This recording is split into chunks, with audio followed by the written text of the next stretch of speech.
Let me tell you the tale of Thrain Stonebreaker, a dwarf warrior as unyielding as the stone from which he earned his name. In the bleak and blood-soaked battlefield of Nerthad, a land forever trapped in the echoes of an unending war, Thrain pursued a fearsome purpose. His eyes, hardened by countless battles, were set on one singular goal, the enemy leader who had stripped him of his honor.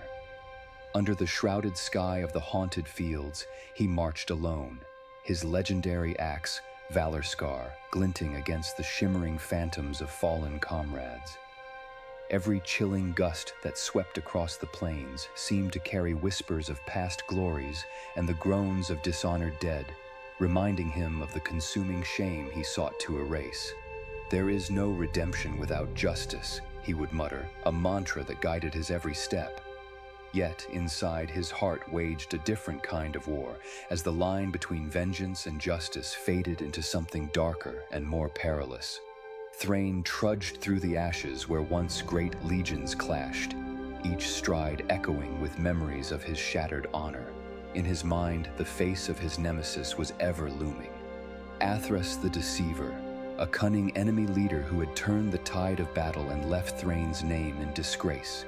The wind held secrets and stories untold, but Thrain could only hear Athras's taunt, a memory so vivid it burned hotter than dragonfire. His grip tightened around Valorskar's shaft, the runes etched along its edge pulsing with an ancient magic that craved righteousness just as he did. Days turned to weeks in this desolate campaign of one, with Thrain hunting Athras through treacherous mountain passes and cursed forests where shadows whispered doubts into his mind. Each battle claimed a little more of his soul, yet his resolve only grew, fueled by a boundless rage he feared might one day consume him.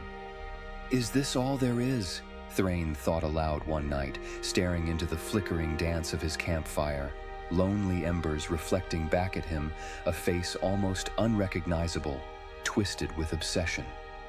In a world where victory seemed inseparable from madness, friend and foe became indistinguishable under the weight of his vendetta. Still, he continued, driven by the haunting need to confront Athras once more. His journey brought him to the dreaded ruins of Agaron, a place lost to time and shadow, where Athras was said to have retreated, either from cowardice or dark strategy. Thrain entered the ruins with a heart steeled against fear, though the ghosts of the past clawed at him with icy fingers. Amidst crumbling stone and spectral shadows, Thrain finally encountered his adversary. Athras stood before him, his sneer untouched by the passage of terror. "Honor is a fragile thing, Thrain," the enemy taunted, his voice wrapping around the dwarf like a serpent. But this time, Thrain's response was a war cry that echoed through the halls, a declaration of a warrior's unbreakable spirit. The clash of their combat was furious, shaking the foundations of the earth beneath them.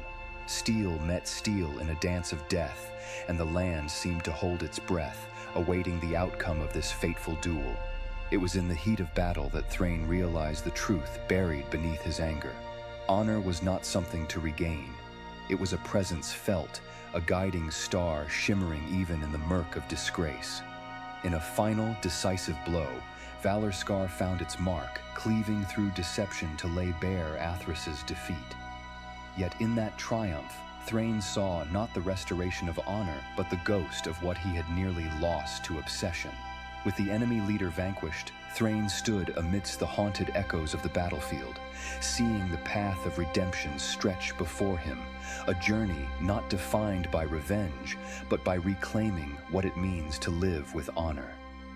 The war continued to rage around him, but Thrain Stonebreaker had found his peace in purpose, not in the enemy's fall. Remember, dear viewers, sometimes the fiercest battles are fought within, and honor may seem as fragile as a distant dream.